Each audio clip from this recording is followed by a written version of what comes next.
Alright, the Roar of Tartuffe. I'm going to be relating dinosaurs to different characters in Tartuffe. Number 1, Orgon. He is a brontosaurus. He's a brontosaurus because brontosaurus are big. There's something called sauropods, which are all those dinosaurs with very long necks, small heads, big bodies, and then walk on 4 feet. They travel in herds. They're not that smart, and they rely a lot on their size just as like a deterrence. And all of the kind of large amount of animals in the herd. They're very calm, very passive, again, herbivores. They're kind of like big giraffes on steroids. This fits Orgon because, yes, he's loyal to his family and he means well, but ultimately he is not that smart. He's very easily manipulated, of course, by Tartuffe, and even by his other family members, and he follows other people's direction very easily, like a brontosaurus would follow their herd kind of blindly, like a blind leading the blind kind of deal, just like Orgon followed Tartuffe, just kind of blindly. Tartuffe will be a velociraptor, which literally means swift thief. Velociraptor means swift thief. They're also they are carnivores. They've got sharp claws. If you watch Jurassic Park, I'm sure you know what these look like. They're incredibly intelligent. They travel in packs, just like Tartuffe travels with his, I forget the guy's name, but his little henchman almost. Incredibly deceptive, stealthy. Velociraptors are smaller than other animals, but again, they're super smart and have those sharp claws. So they are very, you wouldn't think that they are as strong as they are. And they attack when no one expects it, just like Tartuffe. He's religious, got scraggly hair, all that kind of stuff. And so you wouldn't think that he's manipulative, but then he kind of sneaks out of nowhere and does, just like a velociraptor would sneak out of nowhere and attack. Elmir would be a triceratops, which means 3-horned face. They're herbivores. They are massive, like 6 to 12 tons. By attacking, they would like charge with those 3 horns. They are very calm unless threatened. They also travel in herds, and they use those horns to defend themselves. They're not aggressive, but of course they will use those horns. This fits Elmir because she stays very calm and composed throughout the entire play. And then in moments where she needs to be strong, she needs to attack and make a difference and protect her herd, protect her family, then she does. And is also very smart. The Ankylosaurus is the one that relates to Doreen. Ankylosaurus means fused lizard. The closest relation to this is probably a armadillo, low to the ground, very plated, strong back, which protects them incredibly, that has a club-like tail that they use to whip around and attack. They are herbivores, and they also travel in herds. They are not very aggressive. They're kind of just like a walking tank. Fits Doreen because she has a sharp tongue and has a lot of wit to her, just like the Ankylosaurus would whip around that tail with a lot of wit.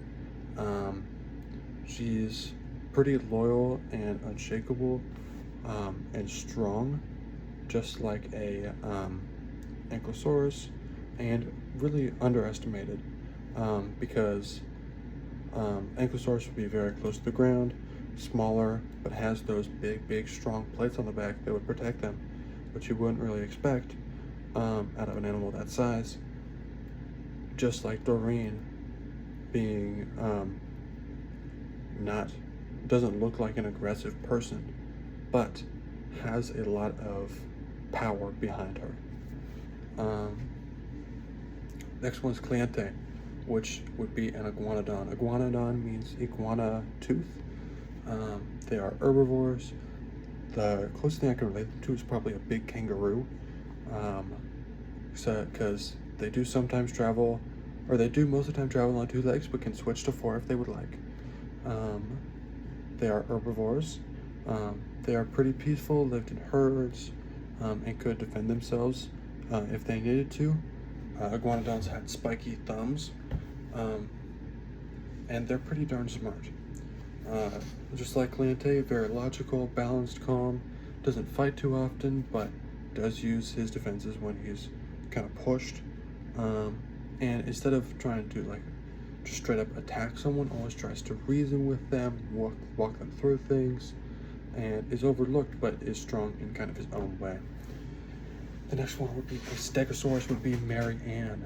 This means roofed lizard because of those teeth-like shaped plates on their back.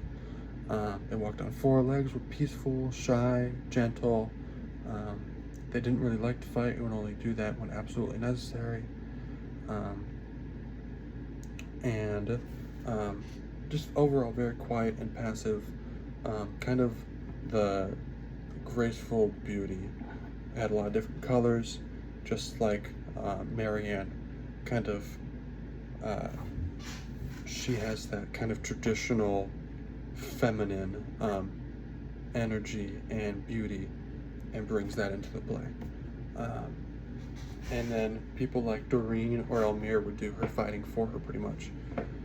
Just like Stegosaurus would kind of allow Triceratops or animals that were stronger and have more of a body that was meant for fighting to help defend them. Pachycephalosaurus would be Palaire. I'm just going to call it Apache because it's a darn long name. And this means thick-headed lizard. They literally had skulls that were 10 inches thick, just bone. They were kind of like a very, very small Tyrannosaurus Rex, and had like a bulbous kind of skull. I would take it down and charge. They were bipedal, so walked on 2 legs. Herbivores, and very confrontational when challenged. Very emotional, didn't have a lot of smarts to them, just like Valère, who's very hot-tempered, and has like a big fight with Mary Ann, which was out of emotion, not any kind of malice or anything. And Valère is very dramatic, but means well, just like a Apache is. It charges at a lot of stuff, but it's an herbivore. It doesn't eat meat, so it ultimately means well, just like Valère. Next one is Madame Pernelle, which would be a pterodon. I'm just envision this as a pterodactyl, like from Jack and Annie, like book 1. This means toothless wing. It likely ate fish, so it's a carnivore. And his area also has a top-down view of everything. Kind of thinks they're better than everyone else, higher, thinks they have a clear view of anything, but can never really see below the tree line down in the dirt. And are very controlled, very focused on like control, just like Madame Pernelle. She even defends Tartuffe one time, which really kind of relates to the pterodactyl being a carnivore at the end, just like a velociraptor or Tartuffe is. She lays blame on a whole lot of others. She's removed from the core drama, just like a pterodactyl is kind of above all of the fighting, but just kind of comes in at random times to give her judgment.